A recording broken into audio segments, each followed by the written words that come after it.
Y'all, this is Dylan Wheeler, and you're listening to The Barn.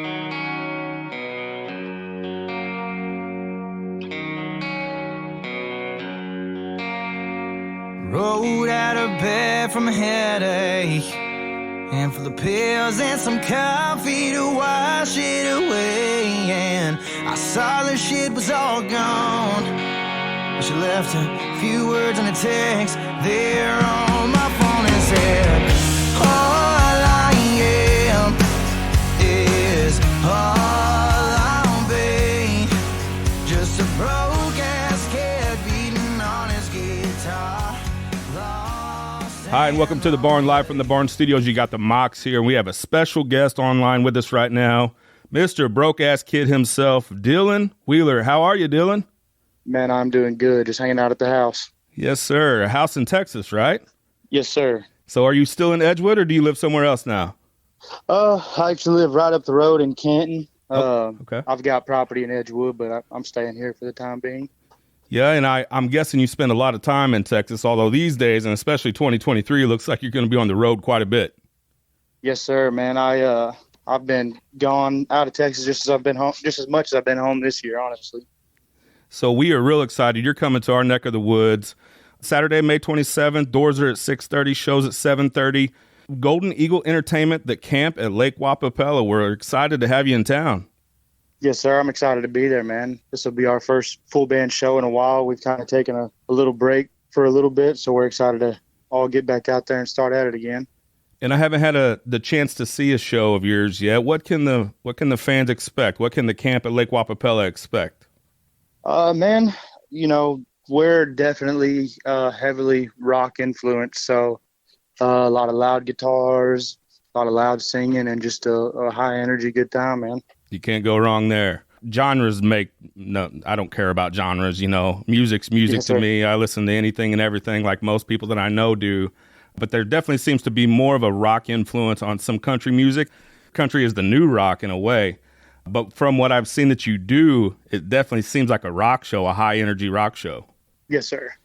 The best way I describe it is I was a kid that, grew up in East Texas throwing hay, but I was listening to Audio Slave and I was listening to Pearl Jam, you know what I'm saying? So it's just, that's the music that I like. And that's kind of what just comes out whenever we get up there and play. Everything's just, like I said, more rock than anything, no doubt. But some people enjoy it, and I guess there's some that probably don't, but we're just doing whatever we want to do, man.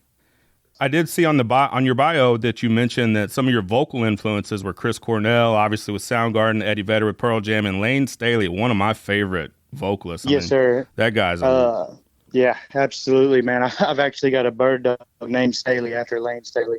Yeah, I've got all those guys tattooed on my arm. It's just my influences, the guys that I, looked up to musically and stuff, and big fans of all of them, I still listen to them all, to this day. I get on my golf cart and ride around my little trailer hood, and I'm just bumping, all the older guys that I like and everything.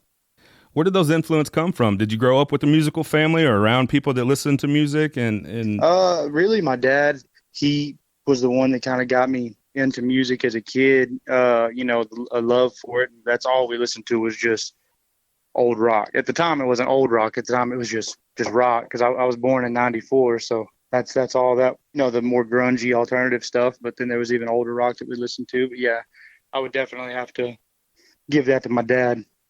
I think about like alternative music and what you're talking about, like the grunge era, and it's loud, buzzing, grungy guitars with a lot of distortion, but the songwriting, and specifically like Kurt Cobain's songwriting, was just incredible.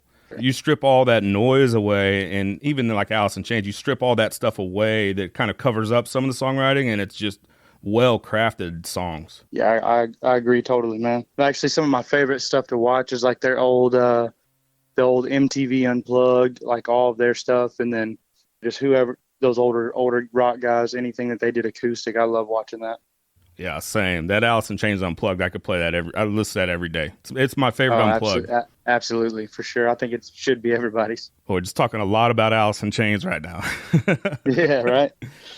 As crazy as 2022 was for you, it looks like 2023 is going to be a little bit of an adventure. Going out on tour, doing some of your own shows, but then also hopping on some tours as a supporting act as well. Yes, sir. Man, it's been an experience. This is our first time ever doing like the big tours, the big arena tours and stuff like that. Friend of ours, he's been kind enough to let us hop on with him, and man, it's been great. It's some of the coolest times. It just really introduced us to a whole nother world that we didn't know outside of just the bar scene. And I think it's helped out as well. Like, we are able to go out of state now and have our own crowds at these shows because, we've had that opportunity to go out there and play in front of, 7,000-10,000 people a night in all these different states. Surely if, a couple of them enjoyed it, hopefully, and they show up to our shows that we do in town next time. So that's kind of what we're banking on and what we're hoping for anyways. How do you change your set, or do you change your set when you're playing to a smaller crowd versus to 7,000 or 8,000, 9,000 people? Not necessarily at all. We play the same energy, same songs for 50 people as we do those 7,000-10,000. That's just part of it. The 50 people paid their money just the same way those 10,000 did. So we're going to give them the same show if we can. And a lot of times people prefer the smaller setting anyways. They, as a listener and as a fan, they prefer being in the smaller rooms with us. And so it's but yeah, we don't really change anything at all on our end, man. Do you think we're here, and do you think you get the opportunities that you are going to have this year without the song Broke Ass Kid? Honestly, no.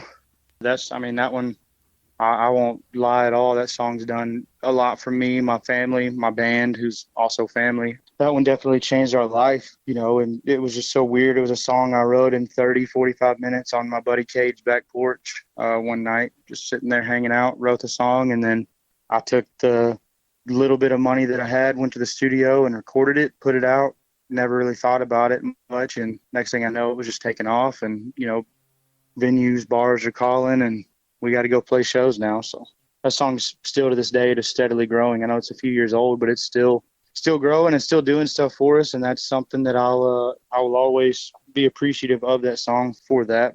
To say we don't have other songs that are starting to do well, we do, definitely, but without that Broke Ass Kid kind of paving the way, I don't know that they would have gotten the light shine on them, quite like they have. So I would say, no, I don't think I would be where I'm at without that song for sure.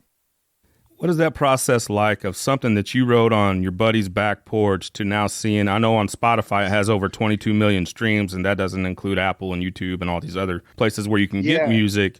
Like, from the process of the very memory that you have of writing it to now seeing where it's at, I'm guessing it's been a life-changing song for you. Yeah, absolutely, man.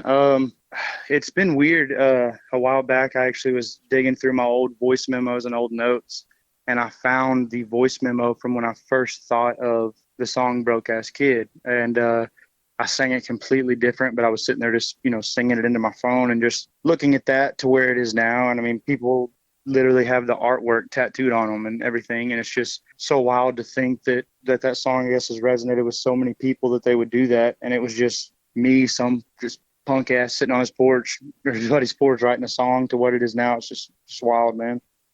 And then also, Bad Bitch is doing pretty well too, right? So yes, sir. Yeah, that's one of them that I said, wouldn't have been shown the light quite as much as it has if it weren't for Broke Ass Kid. So I'm happy with that one. It was a little delayed fuse. That one, it's been out for a while, but it's just recently, really started to take off and get traction.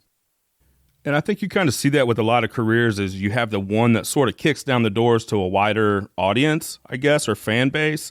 But then if you don't have the follow-ups and really the album supporting it, I see a lot of times where it doesn't go anywhere. So I think that's such an important part of it. Yeah, for sure. I will never claim to know what I'm doing or anything like that. There's 100 things I probably could have done better and differently. But when I was putting those songs out, it was pretty much just me behind everything. I had my band, but as far as, the plan, the business stuff going on, I just didn't know what I was doing. I was just putting out songs when I could afford to record them, and then I would just put a song out. And, so I probably messed up on a few things, should have done a few things a little bit differently, but here we are, we're rocking with it now. So that's all we can do. That's the journey, right? It's not, yes, sir. It's not perfect, but hey, here we are. Yes, sir. I think it's interesting that one of your most popular, at least on YouTube, is your cover of Strawberry Wine. Do you feel like you were able to kind of showcase your vocal ability in that song? And you think that's why people were attracted to that video? I'm not sure on that one, honestly. I think that it's an iconic song that Dana Carter did, and I think just some people hearing it kind of from the guy's perspective is what it was. I think that, I don't know if it was just anything special that I did. I think that honestly, if, any guy had got up there and sang it might have done pretty good for him. Like I said, I just think it's something about hearing it from the guy's perspective makes it resonate with some people a little bit differently. Do you care if we hear a little bit of my favorite song off your record, Times Are Changing? I don't mind at all, man. Let's give it a listen here.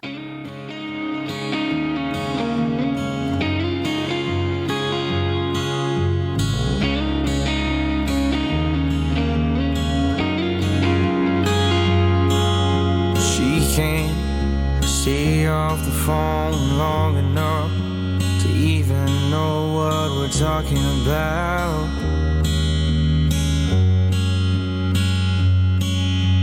She don't care and I don't care at this point if we ever really work it out.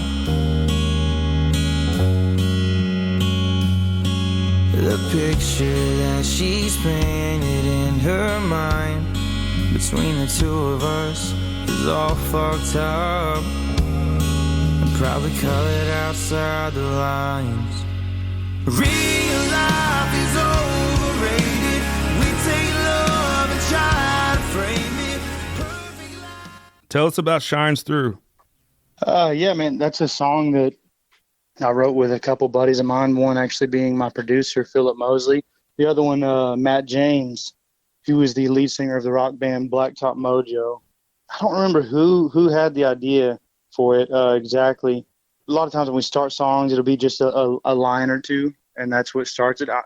It may have been Phil that had it. I really can't remember. That's been a while now that we wrote that one. But we met up in Tyler, Texas one day, and we sat down and just started kind of throwing out ideas, and I think everybody liked that one, and we just sat and wrote it and lived with it for a while. And then we actually went back. We liked the song when we had finished it, but we ended up going back later, revisiting it, changing a few things up on it, and that is where you get the version that you hear today. Is there a plan for the next single? Yes, actually. I don't have an exact date yet.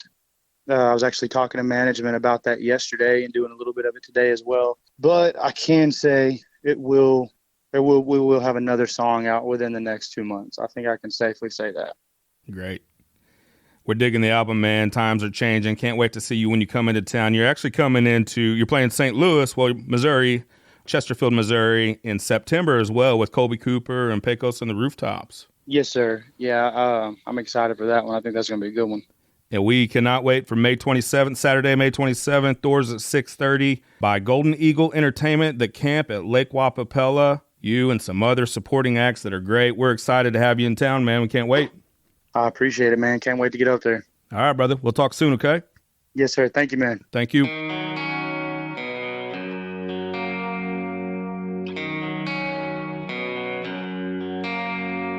Rolled out of bed from a headache, and for the pills and some coffee to wash it away. And I saw the shit was all gone. She left a few words on a text there on my phone and said, all I am is all I'll be, just a broke ass kid beating on his guitar.